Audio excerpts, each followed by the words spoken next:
नमस्कार, 11वीं की फिजिक्स में आप सभी लोगों का स्वागत है। देखिए, पिछले वीडियो में ध्यान से सुनिएगा भाई।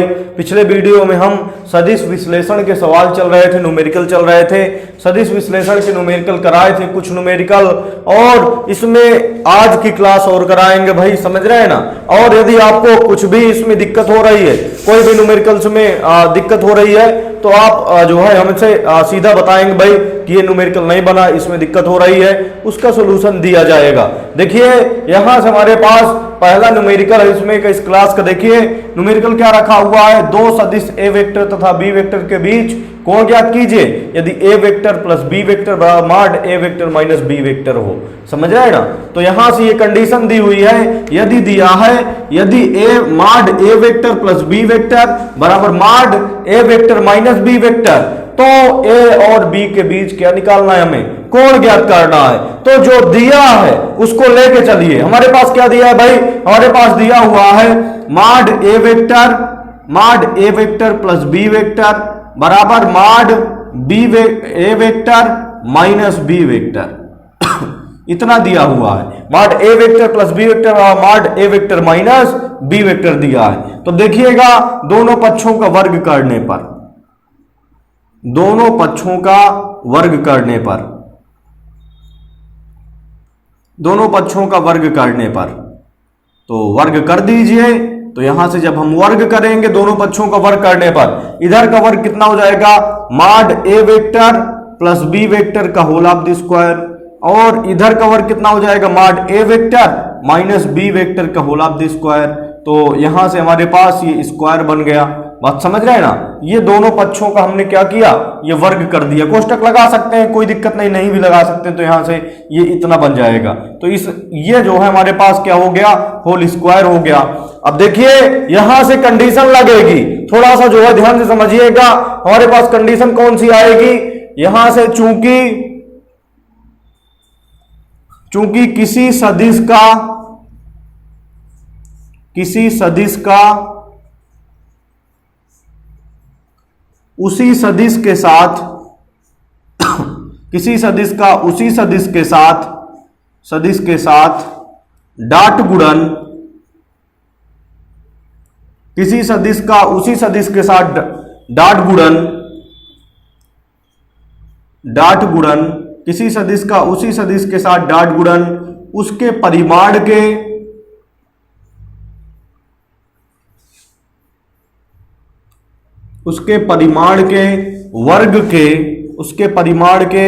वर्ग के बराबर होता है, उसके परिमाण के वर्ग के बराबर होता है। जैसे हम यहां से ध्यान से देखिए कि भाई हम क्या कह रहे हैं, किसी सदिश का उसी सदिश के साथ डॉट गुणन, किसी सदिश का उसी सदिश के साथ डॉट गुणन उसके परिमाण के वर्ग के बराबर होता है। जैसे हमारे पास क्या हो, ये ए वेक्टर कोई सदिश है, समझ रहे हैं ना, ए वेक्टर, और यहां से क्या हो जाए, ये बी वेक्टर कोई सदिश है, समझ रहे हैं ना, बी वेक्टर, और इसके बीच का कोण कितना है, थीटा है। तो यदि ए वेक्टर और बी वेक्टर का डॉट गुणन कीजिए तो A vector dot B vector बराबर क्या हो जाएगा, ए बी कास थीटा होता है फार्मूला। क्या होता है भाई, ए बी कास थीटा। अब यदि यहां से ये बी वेक्टर के स्थान पर क्या हो जाए, ए वेक्टर रख दें, तो A vector dot A vector किसी सदिश का उसी सदिश के साथ डॉट गुणन, देखिएगा, किसी सदिश का उसी सदिश के साथ डॉट गुणन, यहां से क्या बनेगा, बी वेक्टर के स्थान पर, बी के स्थान पर क्या रख दिए, ए रख दिए, तो ए इंटू ए और कास।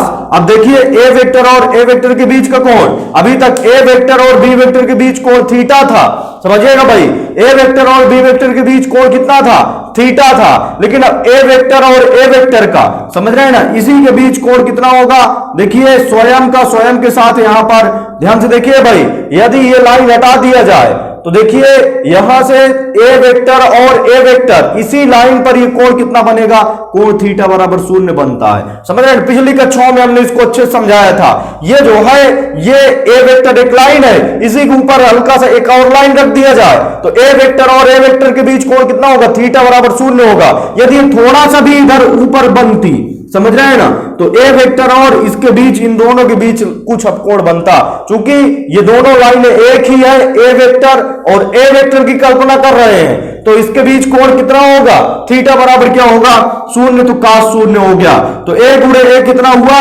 ए स्क्वायर, और cos शून्य का मान 1 होता है, तो A vector dot A vector बराबर कितना हो गया, ए स्क्वायर हो गया। तो किसी सदिश का उसी सदिश के साथ डॉट गुणन उसके परिमाण के वर्ग के क्या होता है, बराबर होता है। तो परिमाण का वर्ग, ए वेक्टर का परिमाण कितना हुआ, ए हो गया। तो किसी सदिश का उसी सदिश के साथ डॉट गुणन, किसी सदिश का उसी सदिश के साथ डॉट गुणन उसके परिमाण के वर्ग के क्या होता है, बराबर होता है। तो या तो कह सकते हैं यहां से मॉड ए वेक्टर ए को क्या लिख सकते हैं, मॉड ए भी लिख सकते हैं, मॉड ए का स्क्वायर है, तो मॉड ए के स्क्वायर को हम क्या कह सकते हैं, A vector dot A vector कह सकते हैं। तो इसी प्रकार यहां से ए वेक्टर प्लस बी वेक्टर का होल ऑफ द स्क्वायर है, समझ रहे हैं, mod A vector plus B vector का होल ऑफ द स्क्वायर। तो इसको हम क्या लिख सकते हैं, इसको लिख सकते हैं A vector plus B vector, ये एक पहला सदिश हो गया, डॉट गुणन ए वेक्टर प्लस बी वेक्टर, ये दूसरा सदिश है। दोनों सदिश समान है, किसी सदिश का उसी सदिश के साथ डॉट गुणन इसके परिमाण ए वेक्टर प्लस बी वेक्टर का परिमाण कितना होगा, mod A vector plus B vector होगा। ए वेक्टर और प्लस बी वेक्टर का परिमाण कितना होगा, mod A vector plus B vector होगा।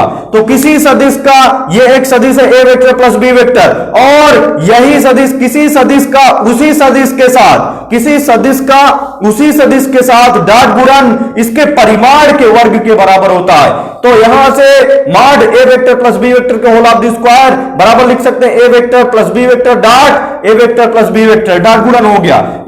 उसी प्रकार यहां पर भी होगा, यहां पर क्या हो जाएगा भाई, ए वेक्टर माइनस बी वेक्टर, ये पहला सदिश है, और डॉट क्या हो जाएगा, A vector minus B vector. चूंकि कंडीशन क्या लगेगी, यहां से हमने स्थिति बताया है, किसी सदिश का उसी सदिश के साथ डॉट गुणन उसके परिमाण के, इसका परिमाण क्या होगा, इसका परिमाण होगा mod A vector plus B vector.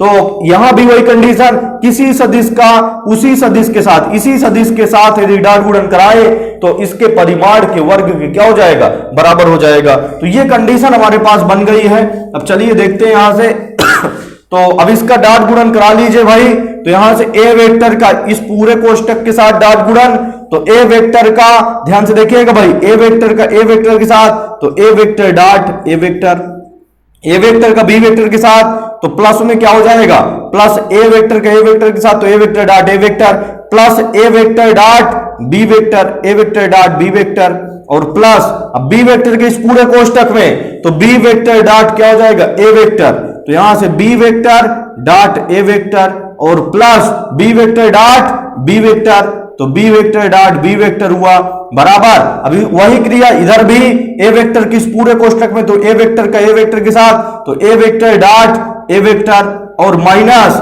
A vector dot क्या हो जाएगा, बी वेक्टर, तो A vector dot B vector हो जाएगा। और इसके बाद अब माइनस बी वेक्टर किस पूरे कोष्टक में, तो माइनस बी वेक्टर का ए वेक्टर के साथ, तो minus B vector dot A vector और माइनस माइनस क्या हो जाएगा, plus B vector dot B vector, तो B vector dot B vector हो गया। अब इसके बाद देखिएगा यहां से स्वयं का स्वयं के साथ डॉट गुणन उसके परिमाण के वर्ग के बराबर होता है। बिल्कुल ध्यान समझिएगा भाई, देखिए ए वेक्टर का ए वेक्टर के साथ डॉट गुणन कराएंगे तो ए वेक्टर का परिमाण क्या होगा, परिमाण ए हो गया। तो स्वयं का स्वयं के साथ किसी सदिश का उसी सदिश के साथ डॉट गुणन उसके परिमाण के वर्ग के क्या होता है, बराबर होता है। तो A vector dot A vector बराबर ए स्क्वायर हो जाएगा, प्लस यहां से ए वेक्टर डॉट बी वेक्टर दिख रहा है, तो ये क्या बन जाएगा भाई, यहां से ए वेक्टर डॉट बी वेक्टर कह सकते हैं ए बी कास थीटा, समझ रहे हैं ना, और plus B vector dot A vector, इसको भी क्या कह सकते हैं, बी ए कास थीटा, बात समझ रहे हैं ना। और प्लस ये भी देखिए किसी सदिश का उसी सदिश के साथ डॉट गुणन, अर्थात स्वयं के साथ डॉट गुणन जब कराते हैं तो उसके परिमाण के वर्ग के क्या हो जाता है, बराबर होता है। या किसी सदिश का उसी सदिश के साथ डॉट गुणन उसके परिमाण के वर्ग के बराबर होता है, तो इसका परिमाण बी वेक्टर का परिमाण बी होगा और उसके वर्ग के क्या होगा, बराबर होगा, बराबर हो जाएगा A vector dot A vector. तो किसी सदिश का उसी सदिश के साथ डॉट गुणन उसके परिमाण ए वेक्टर का परिमाण ए हो गया, तो उसके परिमाण के वर्ग के बराबर होता है, माइनस यहां से ए वेक्टर डॉट बी वेक्टर दिख रहा है, तो यहां से कितना हो जाएगा भाई, इसको लिख सकते हैं ए बी cos थीटा, और minus B vector dot A vector, इसको क्या लिख सकते हैं, बी ए cos थीटा, और इसके बाद plus B vector dot B vector है, तो किसी सदिश का उसी सदिश के साथ डॉट गुणन उसके परिमाण के वर्ग के बराबर होता है, अर्थात बी वेक्टर का परिमाण बी तो वर्ग के बराबर हो गया।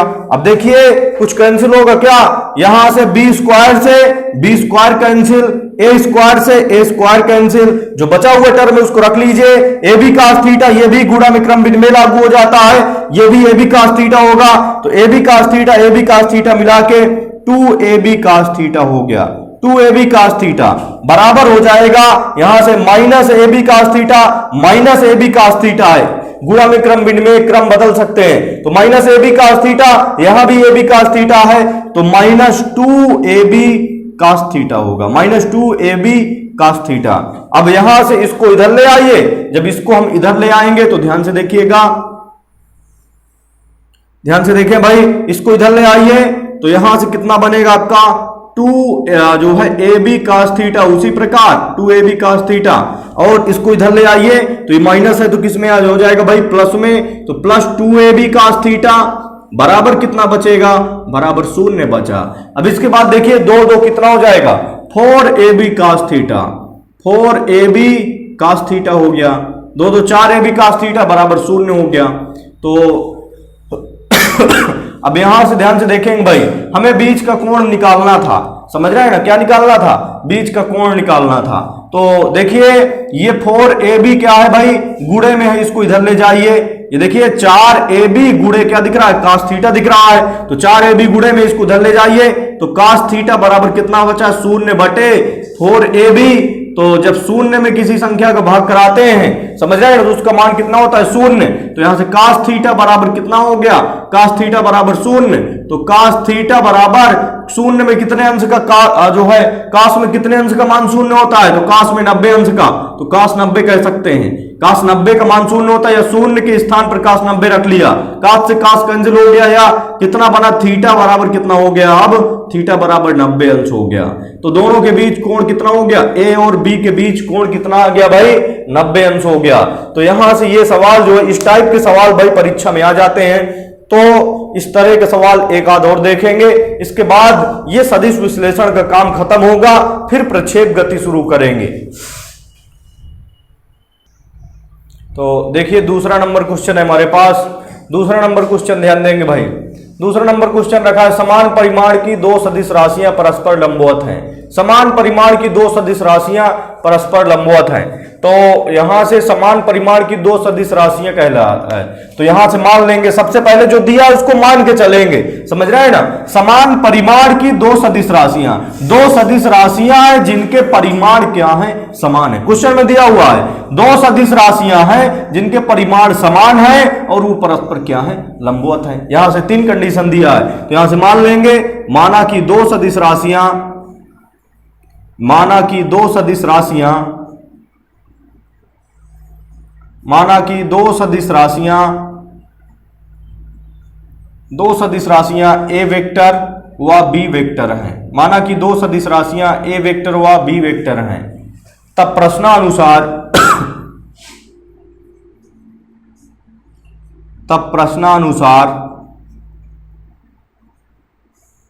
प्रश्नानुसार क्या है भाई, यहां से देखिए माना कि 2 सदिश राशियां ए वेक्टर व बी वेक्टर हैं, इनके परिमाण समान हैं, परिमाण समान होने का मतलब क्या है, मॉड ए वेक्टर बराबर क्या है, मॉड बी वेक्टर दिया हुआ है, परिमाण समान है, तथा और क्या दिया हुआ है, तथा ये दोनों सदिश राशियां क्या है, समान परिमाण की और परस्पर क्या है, लंबवत हैं। तो जब ये लंबवत होंगी, समझ रहे हैं ना, जब ये परस्पर लंबवत होंगी तो इनका डॉट गुणन क्या होगा, 0 होगा, अर्थात ए वेक्टर डॉट बी वेक्टर बराबर क्या होगा, 0 होगा। इतनी चीज हमें दी हुई है, ध्यान से समझिए कि भाई देखिए कह रहा है कि समान परिमाण की, ये समान परिमाण है, समान परिमाण की 2 सदिश राशियां परस्पर लंबवत हैं। परस्पर लंबवत का मतलब ए वेक्टर डॉट बी वेक्टर बराबर क्या है, 0 है। बिल्कुल समझ लीजिए भाई, समान परिमाण की परिमाण इनके समान है, समान परिमाण की दो सदिश राशियां परस्पर क्या है, लंबवत हैं। सीधा सा हमने मान लिया, माना कि दो सदिश राशियां ए वेक्टर हुआ बी वेक्टर है, तब प्रश्नानुसार समान परिमाण कह रहा है, इसलिए इन दोनों के परिमाण क्या है, इन दोनों के परिमाण समान हो गए और साथ में लंबवत है, तो लंबवत होंगे तो इनके डाट गुणन क्या होगा, शून्य होगा। पिछली क्लास में हमने बताया था यदि कोई दो सदिश राशियां लंबवत होती हैं उनका डाट गुणन क्या होता है, शून्य होता है, तो A vector dot B vector बराबर क्या, शून्य हो गया। अब कह रहा है कि सिद्ध कीजिए कि उनका सदिश योग तथा सदिश अंतर परिमाण में समान तथा परस्पर लंबवत होंगे। तब यहां से तब इन राशियों का सदिश योग, तब इनका सदिश योग तब इनका सदिश योग कितना होगा भाई, ए वेक्टर प्लस बी वेक्टर, ये तो सदिश योग हो गया, तथा सदिश अंतर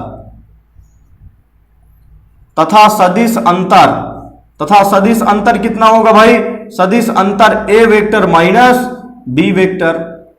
अब देखिए ये सदिश अंतर ए वेक्टर माइनस बी वेक्टर होगा, तो ये जो है ये क्या आ गया हमारे पास, सदिश योग आ गया, और ये क्या आ गया, सदिश अंतर हो गया। इन राशियों का सदिश, इनका सदिश योग का मतलब ए वेक्टर प्लस बी वेक्टर, सदिश अंतर का मतलब ए वेक्टर माइनस बी वेक्टर। कह रहा है कि सिद्ध कीजिए कि उनका सदिश योग तथा सदिश अंतर परिमाण में समान तथा परस्पर लंबवत होंगे। तो परस्पर लंबवत होने का मतलब ये एक सदिश योग है, ये एक सदिश है, मान के चलिए ये एक सदिश है और ये भी एक सदिश है, ये दोनों लंबवत कह रहा है, सिद्ध कीजिए। तो लंबवत सिद्ध करने के लिए क्या करेंगे भाई, इनका डाट गुणन क्या दिखाना पड़ेगा, हमें शून्य दिखाना पड़ेगा। यदि डाट गुणन शून्य आ रहा है तो ये दोनों क्या होंगे, लंबवत होंगे। तो यहां से चलिए देखते हैं, ध्यान से देखिएगा भाई, सिद्ध कीजिए कि उनका सदिश योग तथा सदिश अंतर परिमाण में समान अगले स्टेप में हम कर लेंगे, समझ रहे हैं ना, तथा परस्पर लंबवत होंगे। तो लंबवत कब होंगे, जब ए वेक्टर प्लस बी वेक्टर तथा ए वेक्टर माइनस बी वेक्टर का डाट गुणन शून्य के बराबर होगा। चूंकि बताया गया था जब कोई दो सदिशों का डाट गुणन शून्य होता है तो वो परस्पर लंबवत होती है, या कोई दो सदिश लंबवत हो तो उनका डाट गुणन शून्य होता है। तो इनका डाट गुणन निकालना है और वो किसके बराबर आना चाहिए, यदि शून्य के बराबर आ रहा है, इनका डाट गुणन शून्य के बराबर आ रहा है, तो ये दोनों योग और अंतर किस क्या होंगे, लंबवत होंगे। तो चलिए देखते हैं यहां से, अतः ए वेक्टर प्लस बी वेक्टर, ये एक पहला सदिश हो गया, डाट यहां से क्या हो जाएगा, A vector minus B vector. तो देखिएगा भाई इनका डाट गुणन करना है, तो डाट गुणन कर दीजिए, ए वेक्टर का पूरे इस कोष्टक के साथ प्लस बी वेक्टर का डाट गुणन इस पूरे कोष्टक के साथ, तो ए वेक्टर के साथ डाट गुणन, तो A vector dot A vector हुआ प्लस नहीं सॉरी ए वेक्टर के साथ हो गया, बी वेक्टर का माइनस बी वेक्टर के साथ, तो माइनस ए वेक्टर डाट क्या हो जाएगा, बी वेक्टर, तो A vector dot B vector हो गया, समझ रहे हैं ना, ए वेक्टर का पूरे कोष्टक के साथ हो गया, प्लस बी वेक्टर के इसके साथ कीजिए, तो प्लस बी वेक्टर डाट ए वेक्टर, बी वेक्टर डाट ए वेक्टर, इसके बाद प्लस माइनस गुणा माइनस हो गया, बी वेक्टर डाट क्या हो जाएगा, बी वेक्टर हो गया, B vector dot B vector. तो अब देखिएगा ध्यान से भाई, यहां से सभी लोग ध्यान से देखिएगा तो आराम से बन जाएगा। यहां से हमारे पास हो जाएगा A vector dot A vector, अभी पिछले सवाल बताए थे, जब किसी सदिश का उसी सदिश के साथ डाट गुणन कराते हैं, जब किसी सदिश का उसी सदिश के साथ डाट गुणन कराते हैं तो उसका मान उसके परिमाण के वर्ग के बराबर होता है, तो ए वेक्टर का परिमाण ए हो जाएगा, समझ रहे हैं ना। तो जब किसी सदिश का उसी सदिश के साथ ए वेक्टर के साथ ही डाट गुणन कराते हैं तो उसके परिमाण के वर्ग के क्या होता है, बराबर होता है, माइनस यहां से जो है क्या हो जाएगा भाई, ए वेक्टर डाट बी वेक्टर हो गया, और जो सदिश गुणन है वो क्रम विनिमेय होता है, सदिश गुणन में क्रम बदला जा सकता है, तो ए वेक्टर को हम पहले रख सकते हैं, तो क्या रख सकते हैं, यहां से प्लस में ए वेक्टर डाट बी वेक्टर कह सकते हैं, क्रम बदल दिया हमने, और माइनस अब यहां पर देखिए B vector dot B vector है, तो बी वेक्टर ये किसी सदिश का उसी सदिश के साथ डाट गुणन है तो उसका मान उसके परिमाण के वर्ग के क्या होता है, बराबर होता है। तो अब देखिए यहां से जो है देखिएगा भाई, ये प्लस का है, ये माइनस का, ये प्लस का है, कैंसिल हो गया। क्या बचा? ए स्क्वायर और माइनस का बी स्क्वायर। अब चूंकि ए स्क्वायर और बी स्क्वायर आपस में बराबर हैं, ये देखिए ए वेक्टर के परिमाण को हम मॉड ए वेक्टर भी कह सकते हैं और केवल ए भी कह सकते हैं, समझ रहे हैं ना। और बी वेक्टर के परिमाण को मॉड बी वेक्टर कह सकते हैं और बी भी कह सकते हैं। तो ये क्या लिखा? ये मॉड ए वेक्टर लिखा है, इसको लिख लीजिए आप, समझ रहे हैं ना। ए को हम क्या कह सकते हैं? ए को मॉड ए वेक्टर भी कह सकते हैं, मॉड ए वेक्टर का वर्ग, माइनस बी को, चूंकि बी वेक्टर का परिमाण आ रखा है ये, समझ रहे हैं ना, तो बी वेक्टर के परिमाण को बी भी कह सकते हैं और मॉड बी वेक्टर भी कह सकते हैं। तो बी को, केवल बी को क्या कह सकते हैं? मॉड बी वेक्टर भी कह सकते हैं, वर्ग है। अब देखिए ए वेक्टर के स्थान पर हम बी वेक्टर रख सकते हैं, तो ए वेक्टर के स्थान पर क्या रख लें? बी वेक्टर, तो मॉड बी वेक्टर का वर्ग और माइनस मॉड बी वेक्टर का वर्ग पहले से है, समझ रहे हैं ना। तो ये दोनों घट के कितना हो गए? शून्य हो गए। तो यहां से लिख दिया जाएगा, चूंकि ए वेक्टर प्लस बी वेक्टर और ए वेक्टर माइनस बी वेक्टर का डॉट गुणन शून्य है, समझ रहे हैं ना। चूंकि ए वेक्टर प्लस बी वेक्टर और ए वेक्टर माइनस बी वेक्टर का डॉट गुणन शून्य के बराबर होता है, इसलिए ये दोनों सदिश किस में होंगे भाई? ये दोनों सदिश परस्पर क्या होंगे? लंबवत होंगे। तो इनका सदिश योग क्या हो जाएगा? परस्पर लंबवत हो जाएगा। तो यहां से लिखेंगे, ध्यान से समझिएगा, यहां से लिखा जाएगा, बिल्कुल सवाल समझ लीजिए भाई, इसमें के सवाल महत्वपूर्ण सवाल है, समझ रहे हैं ना। तो यहां से हमारे पास बनेगा, चूंकि ए वेक्टर प्लस बी वेक्टर तथा ए वेक्टर माइनस बी वेक्टर का डॉट गुणन, ए वेक्टर प्लस बी वेक्टर तथा ए वेक्टर माइनस बी वेक्टर का डॉट गुणन शून्य है, डॉट गुणन शून्य है, इसलिए ये दोनों सदिश परस्पर लंब होंगे। ये दोनों सदिश परस्पर लंब होंगे, लंबवत होंगे। अब देखिए एक तो हमने सिद्ध कर लिया, एक तो जो है ये देखिए सदिश योग और सदिश अंतर, समझ रहे हैं ना। योग सदिश और अंतर सदिश, योग सदिश और अंतर सदिश ये दोनों परस्पर क्या हो गए? लंब हो गए, क्योंकि इनका डॉट गुणन शून्य हो रहा है। अब इसमें एक चीज और क्या सिद्ध करना है? लंब तो हो गए, समान सिद्ध करना है। परिमाण में इन दोनों का परिमाण, इसका परिमाण ए वेक्टर प्लस बी वेक्टर का परिमाण mod A vector plus B vector होगा। चूंकि कोई भी सदिश है उसका परिमाण निकालना तो मॉड लगा देते हैं, समझ रहे हैं ना। और ए वेक्टर माइनस बी वेक्टर का परिमाण क्या होगा? Mod A vector minus B vector. चूंकि परिमाण का मतलब है मॉड लग गया, तो उसका मतलब क्या हो गया? परिमाण, उसका मतलब हो गया परिमाण। तो अब देखिएगा यहां से हमारे पास बनेगा क्या? इसमें परिमाण समान सिद्ध करना है। तो परिमाण समान सिद्ध करना है, तो ध्यान से देखिएगा, यहां से ए वेक्टर प्लस बी वेक्टर का परिमाण, ए वेक्टर प्लस बी वेक्टर का परिमाण, परिमाण कितना होगा भाई?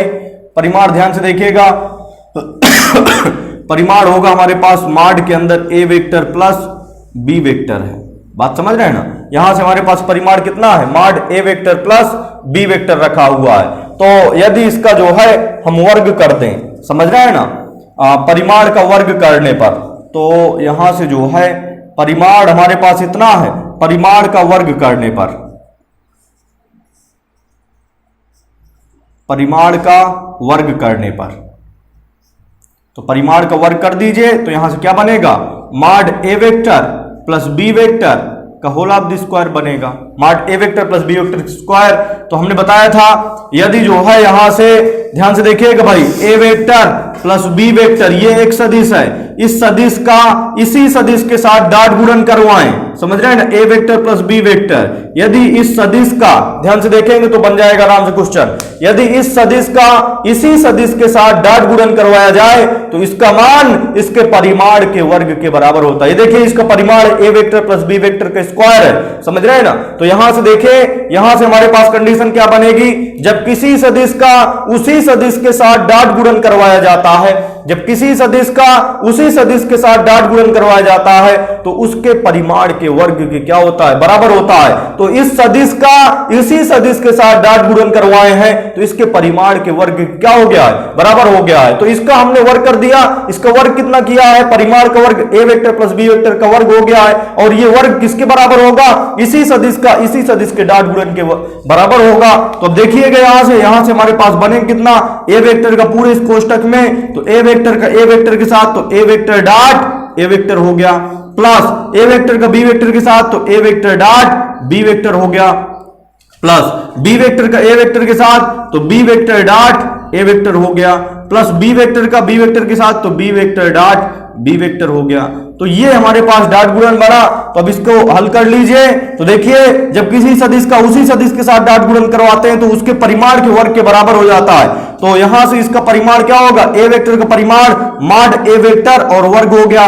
जब किसी सदिश का उसी सदिश के साथ इसी सदिश के साथ डॉट गुणन करवाते हैं तो उसके परिमाण के वर्ग के बराबर हो जाता है। और प्लस यहां से क्रम बदला जा सकता है। तो a vector dot b vector है, प्लस ये भी क्या रखा है, a vector dot b vector है रखा है। तो यहां से दोनों जुड़ गए, a vector dot b vector और a vector dot b vector. तो कितना बनेगा, 2a vector dot b vector हो गया।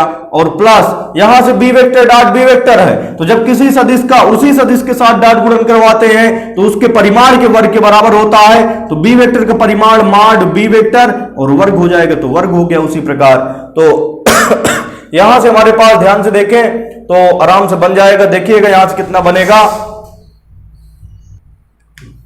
तो यहां से हमारे पास ध्यान से देखिएगा भाई, यहां से एक ऊपर हटा दिया हमने, जबकि दिया था कि दो सदिश थे, समझ रहे हैं ना, समान परिमाण के दो सदिश राशियां परस्पर लंबवत हैं। तो सबसे पहले हमने माना था इस क्वेश्चन में, यदि आप बैक करके देखेंगे, पीछे बैक करके देखेंगे तो इसके पहले जब शुरुआत किया था इस क्वेश्चन में तो हमने सबसे पहले माना कि कोई दो सदिश राशियां a वेक्टर व b वेक्टर हैं, समझ रहे हैं ना।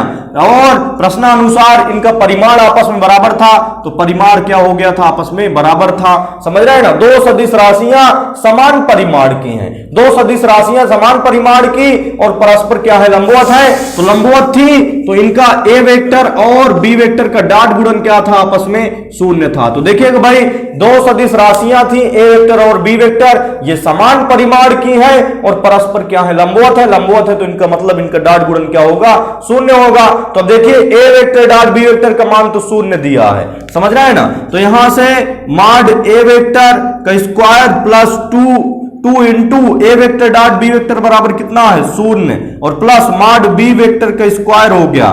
तो अब देखिएगा यहां से हमारे पास कितना बनेगा भाई, ये बनेगा आपका mod a vector plus b vector का स्क्वायर बराबर हो जाएगा आपके पास, चूंकि मॉड a वेक्टर बराबर मॉड b वेक्टर, दो सदिश राशियां a वेक्टर और b वेक्टर के परिमाण आपस में बराबर दिया, समान परिमाण के, तो इनका परिमाण आपस में समान हो गया था। तो मॉड b वेक्टर के स्थान पर क्या कह सकते हैं, मॉड a वेक्टर कह सकते हैं, अर्थात मॉड b वेक्टर बराबर कितना दिया है, मॉड a वेक्टर।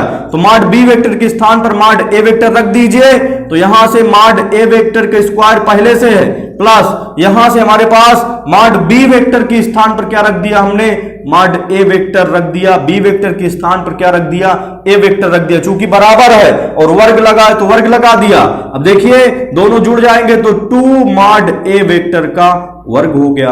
तो ये हमारे पास क्या आ गया, mod a vector plus b vector का होल स्क्वायर आ गया, समझ रहे हैं ना। ये फर्स्ट इक्वेशन बनेगा आपका।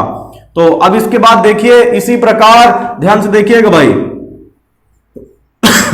इसी प्रकार mod a vector plus b vector का वर्ग निकाले हैं। अब इसी प्रकार क्या निकालेंगे, mod a vector minus b vector का वर्ग निकालेंगे। तब तो हमारे पास जो है सदिश योग और सदिश अंतर का परिमाण आपस में बराबर आएगा, समझ रहे हैं ना। हमने सबसे पहले सदिश योग का परिमाण लेके चले हैं, अब सदिश अंतर के परिमाण को लेके चलेंगे। तो देखिएगा यहां से क्या बनेगा, ये भी क्या है, ये भी हमारे पास a वेक्टर और b vector, a vector minus b vector का परिमाण का वर्ग रखा है। तो जब किसी सदिश राशि के परिमाण का वर्ग हो तो वो सदिश राशि उस सदिश राशि का स्वयं के साथ डॉट गुणन होता है। तो इस सदिश राशि का a vector minus b vector और डॉट हो जाएगा कितना, a vector minus B vector होगा। तो देखिए जब बताया गया था जब किसी सदिश राशि का उसी सदिश राशि के साथ डॉट गुणन करवाते हैं तो उसके परिमाण के वर्ग क्या हो जाता है, बराबर हो जाता है। तो इसमें क्या है, हम उसी सदिश राशि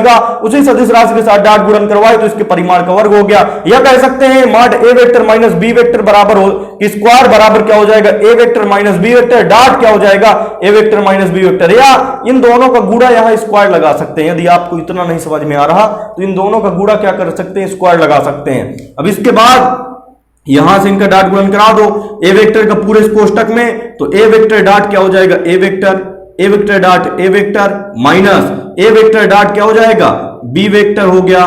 तो यहां से देखिए ए वेक्टर का इस पूरे कोष्टक में, तो A vector dot A vector minus A vector dot B vector minus B vector का इसमें, तो minus B vector dot A vector हो गया और माइनस माइनस क्या हो जाएगा, plus B vector dot B vector हो गया।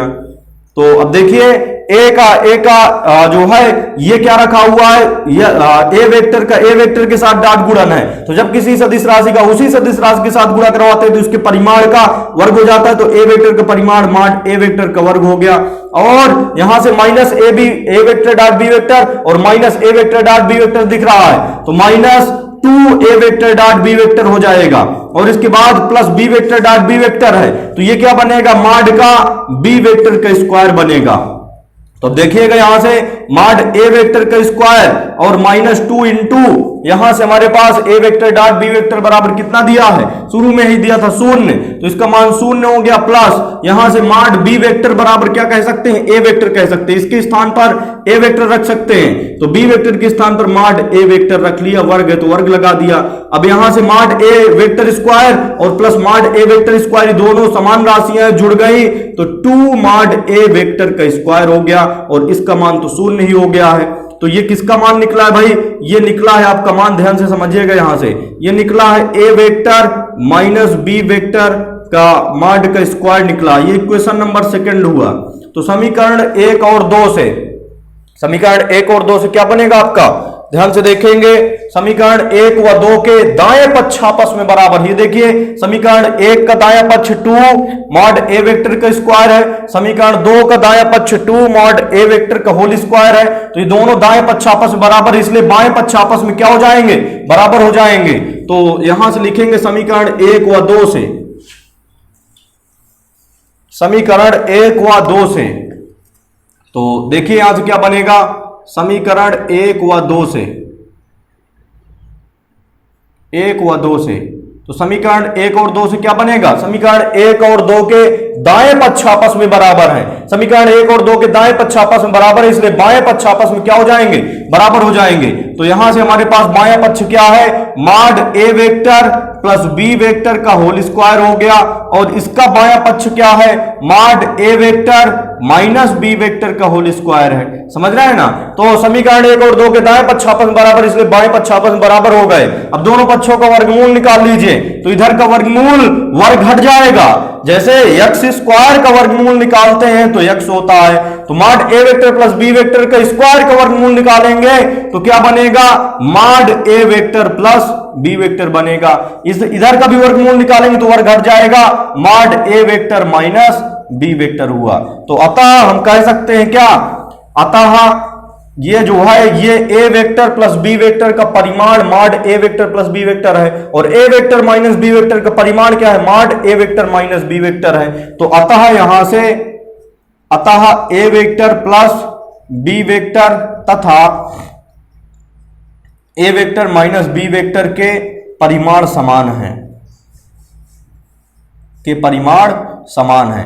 तो यही हमें प्रूव करना था। देखिए योग का परिमाण, समझ रहे हैं ना, सदिश योग तथा सदिश अंतर के परिमाण समान तथा परस्पर लंबवत सिद्ध करना था। तो देखिए सदिश योग तथा सदिश अंतर परिमाण में क्या है, ये दोनों परिमाण में समान है और परस्पर लंबवत पीछे अभी कुछ देर पहले कंडीशन सिद्ध किए हैं। तो देखिए इस तरह के सवाल भाई परीक्षा में आते हैं, नॉर्मली रूप में भी आते हैं, वो आपका अति लघुत्तरी में आते हैं, ये आ जाए क्वेश्चन, ये आपका दीर्घ उत्तरी में क्वेश्चन बनता है। तो इस टाइप के सवालों को किताब से बढ़िया प्रैक्टिस कीजिए, समझ रहे हैं ना। कुछ हम सवाल करा दिए हैं, कुछ आप थोड़ा सा हल्का सा घर में मेहनत कीजिए, समझ रहे हैं ना। 2 सवाल 3 सवाल यदि हम कराते हैं तो 1 सवाल 2 सवाल आप कीजिए, तो उससे बढ़िया प्रैक्टिस होती है उसी टाइप की। और यदि बढ़िया जो है कंडीशन, कहीं भी यदि समस्या बन रही है, कहीं समझ में नहीं आ रहा, तो फिर जो है हमसे पूछिए, समझ रहे हैं, कंसल्ट कीजिए। व्हाट्सएप नंबर लगभग सभी के पास है। तो यदि वीडियो भाई पसंद आ गया है, बढ़िया जो है आपको समझ में आ गया है, तो वीडियो लाइक जरूर कर देंगे। और इसके बाद यदि जो चैनल सब्सक्राइब नहीं किए हैं, पढ़ रहे हैं बढ़िया, तो चैनल सब्सक्राइब कर लीजिए, तब पढ़िए तो रेगुलर बढ़िया वीडियो मिलते रहेंगे, तो जो है ठीक रहेगा।